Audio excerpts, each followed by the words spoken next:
اور سلمان فارسی عنہ وہ صحابی ہے جو ایرانی اور نسل تھے،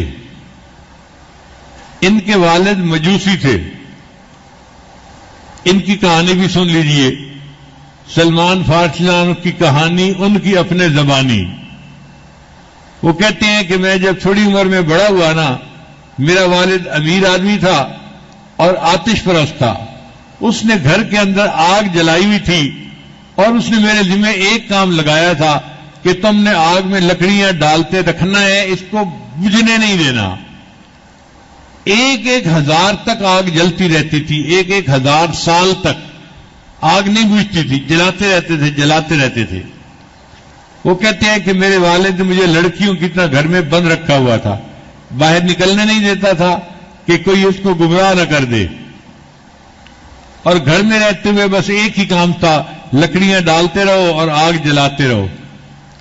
میرا بڑا دل چاہتا تھا میں بھی باہر نکلوں اور باہر کی دنیا دیکھوں. اب ہوا کیا کہ میرا والد کچھ بیمار ہو گیا.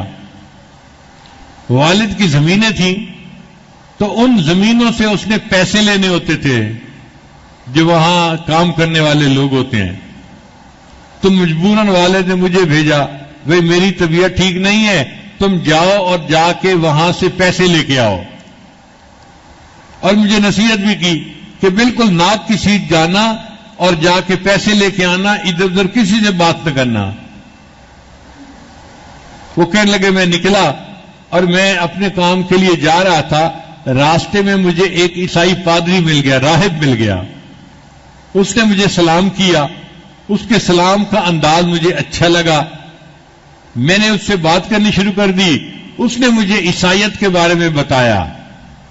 اب عیسائیت اس وقت جو ایک صحیح دین تھا، تو کہنے لگے مجھے اس کی باتیں اچھی لگیں کہ یہ دین زیادہ بہتر ہے بنسبت آپ کو خدا ماننے کے.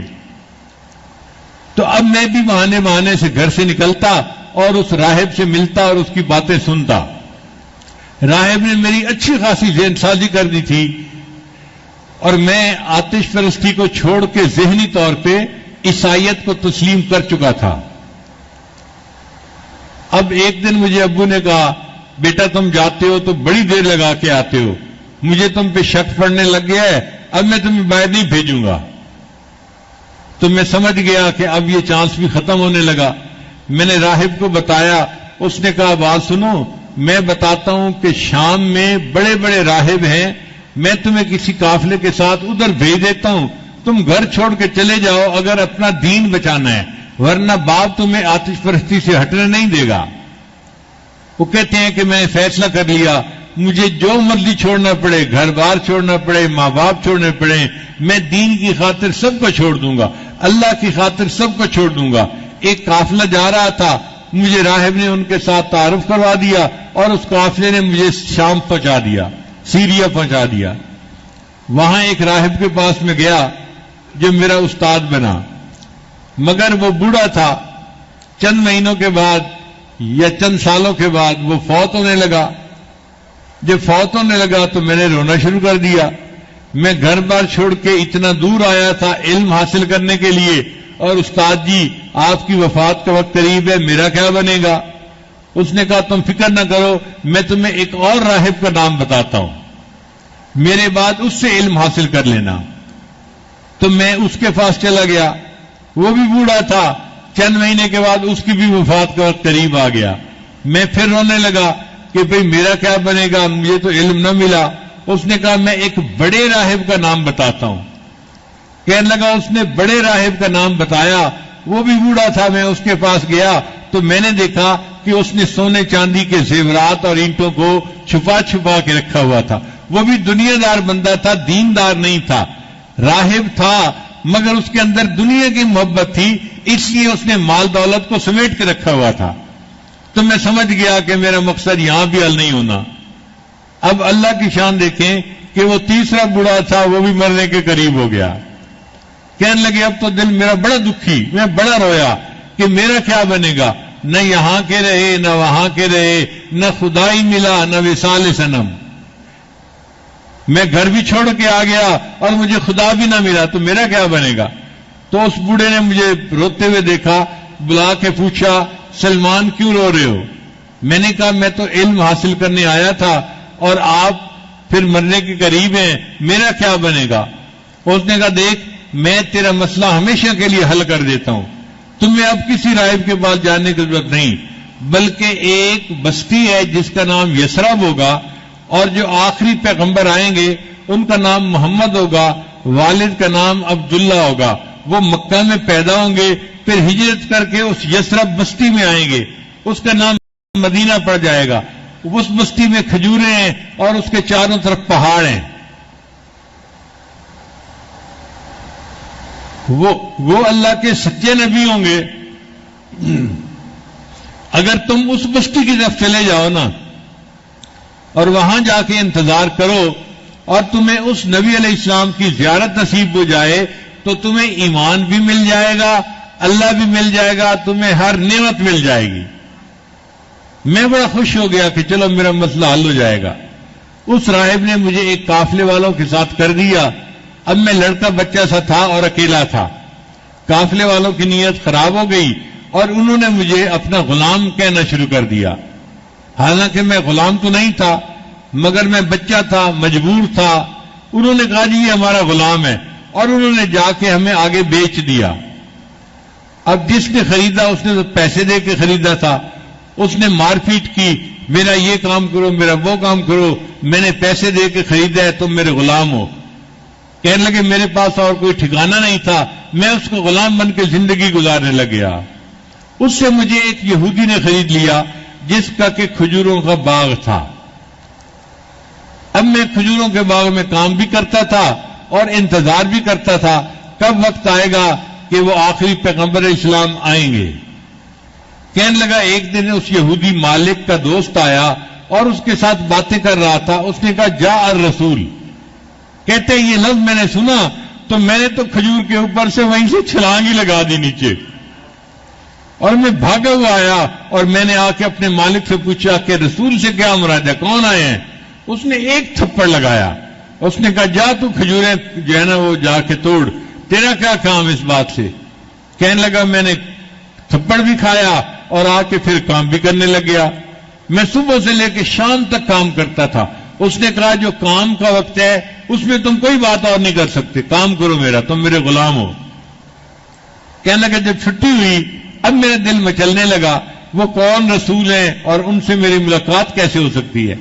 مجھے پتہ چلا کہ وہ قباء میں تشریف لائے ہوئے ہیں ہجرت کر کے، تو میں بھی قباء پہنچ گیا۔ کہتے ہیں جب میں نے چہرہ انور دیکھا میرے دل کو تسلی ہو گئی، مگر مجھے راہب نے 3 نشانیاں بتائی تھیں۔ پہلی نشانی کہ وہ صدقے کی کھجوریں استعمال نہیں فرمائیں گے۔ کہنے لگا کہ میرے پاس اچھی کوالٹی کی کچھ کھجوریں تھیں اپنے باغ کی، میں نے نبی علیہ السلام کو پیش کی تو نبی علیہ السلام نے پوچھا یہ کھجوریں کس لیے ہیں؟ میں نے کہا جی صدقہ کی ہیں۔ نبی علیہ السلام نے فرمایا میں صدقہ کی کھجور استعمال نہیں کرتا۔ میری پہلی نشانی پوری ہو گئی۔ پھر دوسرے دن میں اور کھجوریں لے کے چلا اور میں نے نبی علیہ السلام کو آ کر پیش کی، پوچھا کس لیے لائے ہو؟ میں نے کہا حضرت ہدیہ ہے۔ تو نبی علیہ السلام نے وہ کھجوریں خود بھی کھائیں اور دوسرے صحابہ کو بھی کھلائیں۔ میں نے کہا دوسری نشانی بھی پوری ہو گئی۔ اب تیسری نشانی جو تھی وہ نبی علیہ السلام کی مہر نبوت کی تھی کہ آپ کی پشت مبارک پہ بائیں طرف جو ہے وہ مہر نبوت ہوگی۔ کہتے ہیں کہ میں نبی علیہ السلام کو ملنے کے لیے آیا تو نبی علیہ السلام بقیع الغرقد قبرستان کے اندر تشریف فرما تھے اور آپ نے ایک چادر اوڑھی ہوئی تھی۔ اب میں آیا جب نبی علیہ السلام کے قریب پہنچا تو نبی علیہ السلام نے میری نیت کو پہچان لیا، فرمایا آؤ جس مہر نبوت کو دیکھنے کے لیے آئے ہو میں تمہیں دکھا دیتا ہوں۔ نبی علیہ السلام نے چادر ہٹائی اور میں نے مہر نبوت کو آنکھوں سے دیکھ لیا۔ پھر میں نے کہا اے اللہ کے نبی صلی اللہ علیہ وسلم میں نے 3 نشانیاں دیکھ لی ہیں، میں کلمہ پڑھ کے مسلمان ہونا چاہتا ہوں۔ میں مسلمان بن گیا۔ اب مجھے یہودی کی نوکری کرنی پڑتی تھی اور نبی علیہ السلام کی خدمت میں بھی آنا پڑتا تھا، تو میں بڑا تنگ ہوتا تھا۔ میں نے کہا اے اللہ کے نبی صلی اللہ علیہ وسلم میں کیا کروں، میں تو برا پھنسا ہوا ہوں۔ نبی علیہ السلام نے فرمایا تم جاؤ اور اپنے مالک کے ساتھ مکاتبت کر لو، لکھ پڑھ کر لو، ڈیل کر لو کہ کتنے پیسے لے گا اور تمہیں آزاد کر دے گا۔ اور فرمایا کہ جو شرط بھی وہ لگاتا ہے اس کی شرط مان لینا اور معاملے کو طے کر لینا۔ میں گیا اور میں نے جا کے یہودی مالک کو کہا کہ بھئی آپ مجھ سے پیسے لے لیں اور مجھے آزاد کر دیں۔ وہ بھی خرانٹ آدمی تھا، کہنے لگا میں تمہاری جلدی جان نہیں چھوڑوں گا۔ میں نے کہا کتنے پیسے لوگے؟ کہنے لگے اتنے اوقیہ سونا لوں گا۔ اب وہ پتہ نہیں کوئی بہت زیادہ سونا تھا، اور ایک غلام کے لیے اتنا سونا دینا وہ تو مشکل کام تھا۔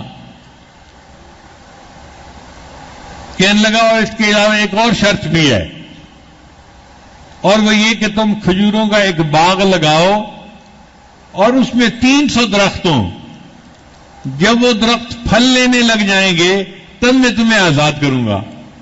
یہودی کا خیال تھا کہ کھجور لگائی جاتی ہے تو وہ 3-4 سال کے بعد جا کے پھل دیتی ہے، تو 3-4 سال تو یہ ویسے ہی بنا رہے گا، سونا بھی دے گا، درخت بھی لگائے گا، اور 3-4 سال اس کی خدمت بھی کرے گا۔ جب باغ پھل دینے والا ہوگا پھر میں اس کو آزاد کر دوں گا، مجھے اتنا پھل ملے گا، پھر مجھے غلام کی کیا ضرورت ہے، کوئی اور خرید لوں گا۔ تو اس نے بڑا عقل مند بن کے یہ شرطیں طے کر دیں۔ کہتے ہیں کہ میں نے نبی علیہ السلام کو آ کے بتایا، اے اللہ کے نبی صلی اللہ علیہ وسلم، اس نے تو اتنے اوقیہ سونا مجھ سے مانگا ہے۔ نبی علیہ السلام نے فرمایا اچھا۔ اتنے میں ایک صحابی آئے اور انہوں نے اللہ کے نبی صلی اللہ علیہ وسلم کے خدمت میں سونے کی ایک ڈلی پیش کی۔ نبی علیہ السلام نے اس کو قبول کر لیا اور وہ ڈلی مجھے دے دی، اور مجھے کہا کہ سلمان تم جاؤ اور اپنے مالک یہودی سے کہو کہ تم اس کا وزن کر لو، جتنا وزن چاہتے ہو اس کا وزن اتنا ہی ہے۔ حالانکہ وہ دیکھنے میں تو چھوٹی نظر آتی تھی، لیکن اتنی بھاری بن گئی کہ جب یہودی نے اس کو تولا تو جتنی شرط تھی اتنے اوقیہ سونا وہ موجود تھا۔ اس نے کہا اچھا ایک شرط پوری ہو گئی، اب دوسری شرط پوری کرو کہ 300 کھجوریں تم لگاؤ، جب وہ پھل دیں گی تب میں تمہیں آزاد کروں گا۔ میں نے آ کے نبی علیہ السلام کو بتایا تو نبی علیہ السلام نے صحابہ کو فرمایا کہ بھائی تم اپنے اپنے باغوں میں سے 300 کھجوروں کے پودے جمع کر دو سلمان فارسی کے لیے، یعنی سکر جو ہوتے ہیں نا وہ لاؤ اور اکٹھے کر دو۔ وہ 300 سکر آ گئے اور نبی علیہ السلام نے سلمان فارسی کو فرمایا کہ گڑے تم کھود دینا، جب لگانے کا وقت ہو تو مجھے بھی بتا دینا۔ جب لگانے کا وقت ہوا اللہ کے محبوب صلی اللہ علیہ وسلم نے وہ کھجوریں اپنے مبارک ہاتھوں سے 300 کھجوریں لگائیں۔ محبوب کے کھجوریں لگانے کی یہ برکت تھی، ان کھجوروں نے 1 سال کے اندر پھل لے لیا، اور یوں سلمان فارسی آزاد ہو گئے، اور نبی علیہ السلام نے ان کو اصحاب صفہ کا منیٹر بنا دیا۔ اب چونکہ ان کی قربانی بڑی تھی، جنہوں نے اللہ کے نام پہ اپنے گھر کو چھوڑا تھا، تو اللہ کسی بندے کو بدلہ دیے بغیر نہیں رہتے۔ نبی علیہ السلام نے ایک مرتبہ ان کو بلایا اور فرمایا سلمان تیری قربانی اتنی ہے، السلمان منا اہل البیت، آج کے بعد سلمان کا نام میرے اہل بیت میں شمار ہو گیا۔ کیا نفع کا سودا کیا، وطن چھوڑا تھا، گھر بار چھوڑا تھا، اللہ نے ان کو محبوب کے اہل بیت میں شامل فرما دیا۔ پھر نبی علیہ السلام نے ان کی طرف دیکھ کر کہا اگر ہدایت ثریا ستارے پر ملا کرتی تو سلمان کے دیش میں ایسے بھی لوگ تھے جو ہدایت حاصل کرنے کے لیے ثریا پہ بھی چلے جاتے۔ علماء کرام نے کہا ہے کہ اس سے مراد امام اعظم ابو حنیفہ رحمۃ اللہ علیہ ہیں، وہ بھی فارسیوں نسل تھے، اور واقعی اللہ نے بھی ان کو ایسا علم عطا فرمایا تھا۔ تو دیکھیں اللہ نے پھر سلمان فارسی عنہ کو کیا نعمت عطا فرمائی۔ وہ عشاء کے بعد نبی علیہ السلام کے ساتھ بیٹھ کے اللہ کی معرفت کی باتیں کرتے تھے، گھنٹہ گھنٹہ 2-2 گھنٹہ بیٹھے رہتے تھے، حتیٰ کہ امہات المومنین ان سے دل کے اندر بوجھ محسوس کرتی تھی، یہ کون اس وقت مہمان آ گیا، یہ ٹائم تو بیویوں کا ہوتا ہے، اور یہ خدا کا بندہ ہمارا ٹائم بھی نبی علیہ السلام کو مصروف رکھتا ہے۔ اپنی زبان میں عورتیں جیسے بات کرتی ہیں نا سمجھنے کے لیے، تو اپنی زبان میں سمجھانے کے لیے کہہ رہا ہوں کہ عورت کہتی تھی پتہ نہیں یہ نبی علیہ السلام کو کہاں سے سہیلی مل گئی ہے، ہر وقت ہی پاس بیٹھا رہتا ہے اور ہمارا ٹائم بھی یہ لے جاتا ہے. نبی علیہ السلام ان سے معرفت کی ایسی باتیں کرتے تھے اور وہ بھی خوب اللہ کا ذکر کرتے تھے. اور چونکہ اللہ کا ذکر کرتے تھے، مراقبہ تھا، آنکھیں بند رکھتے تھے، دوسرے لوگ سمجھتے تھے یہ سویا ہوا ہے. کبھی بیٹھے ہوئے سو رہے ہوتے تھے، کبھی لیٹے ہوئے سو رہے ہوتے تھے. اسی لیے ان کے جو دو ساتھی تھے انہوں نے ان کی غیبت کی تھی کہ یہ سلمان کو تو بس سوئے رہنے کی فکر لگی رہتی ہے اور یہ چاہتا ہے کہ میرا خیمہ دوسرے لوگ لگائیں اور میرے سارے کام دوسرے لوگ کریں. جس کی وجہ سے ان کو بھوک لگی اور نبی علیہ السلام نے ان کو کلی کرنے کے لیے کہا تو ان کی دانتوں میں سے گوشت کے ٹکڑے نکلے تھے. وہ غیبت کوئی اور نہیں تھی، یہی تھی. انہوں نے سلمان لانا کے بارے میں کہا تھا اس کو تو بس ہر وقت سوتے رہنے کا کام ہے اور یہ کہتا ہے کہ ہمارے سارے کام دوسرے کر دے، میں سویا رہوں مجھے کوئی نہ چھیڑے. پوسٹ ہی بنا رہتا ہے، سویا رہتا ہے، لیٹا رہتا ہے. یہ غیبت تھی. اس لیے شریعت نے کہا ولا یغتب بعضکم بعضا، تم میں سے کوئی ایک دوسرے کی غیبت نہ کرے. یہ غیبت حقوق العباد میں سے بھی ہے اور حقوق اللہ میں سے بھی ہے. اللہ کی بھی نافرمانی ہے اور حقوق العباد کی بھی نافرمانی ہے. اس لیے جو غیبت کرے گا یا سنے گا اس کو قیامت کے دن اس بندے کو حق دینا پڑے گا، مطمئن کرنا پڑے گا اور مطمئن ہوگا نیکیاں لے کر. اب ہو سکتا ہے کہ اس لینے والے کے اپنے گناہ بہت زیادہ ہوں تو جب اس کو نیکیاں مل رہی ہوں گی تو وہ تو کہے گا جی نہیں مجھے تو اور چاہیے، اور دیں گے، وہ کہے گا نہیں مجھے تو اور چاہیے. وہ اپنے گناہوں کو دیکھ رہا ہوگا کہ اتنا میرے سر پہ بوجھ ہے، اس سے نیکیاں زیادہ ہونی ہیں، اب مجھے لینے کا موقع مل گیا، میں کیوں ہاں کروں کہ میں مطمئن ہوں. حتیٰ کہ اس کی ساری نیکیاں اس کو دے دی جائیں گی اور پھر بھی وہ مطمئن نہیں ہوگا اور کہے گا جی میرا مطالبہ ہے، مجھے تو میرا حق نہیں ملا، مجھے تو اور نیکیاں چاہیے. پھر فرشتے کہیں گے اچھا اور نیکیاں تو تجھے مل نہیں سکتی، ہم یہ کرتے ہیں تیرے گناہ لے کر اس غیبت کرنے والے بندے کے سر پہ رکھ دیے جاتے ہیں. چنانچہ اس کے گناہ اٹھا کے اس غیبت کرنے والے کے سر پہ رکھ دیے جائیں گے. آیا تھا نیکیوں کے پہاڑ لے کر اور قیامت کے دن گناہوں کے پہاڑ اس کے سر پر لد گئے اور اس کی نیکیاں سب دوسروں میں تقسیم ہو گئی. یہ ہے بندہ جو قیامت کے دن کا فقیر اور حسرت کے قابل بندہ ہے. اللہ تعالیٰ ہمیں غیبت کے گناہ سے محفوظ فرمائے.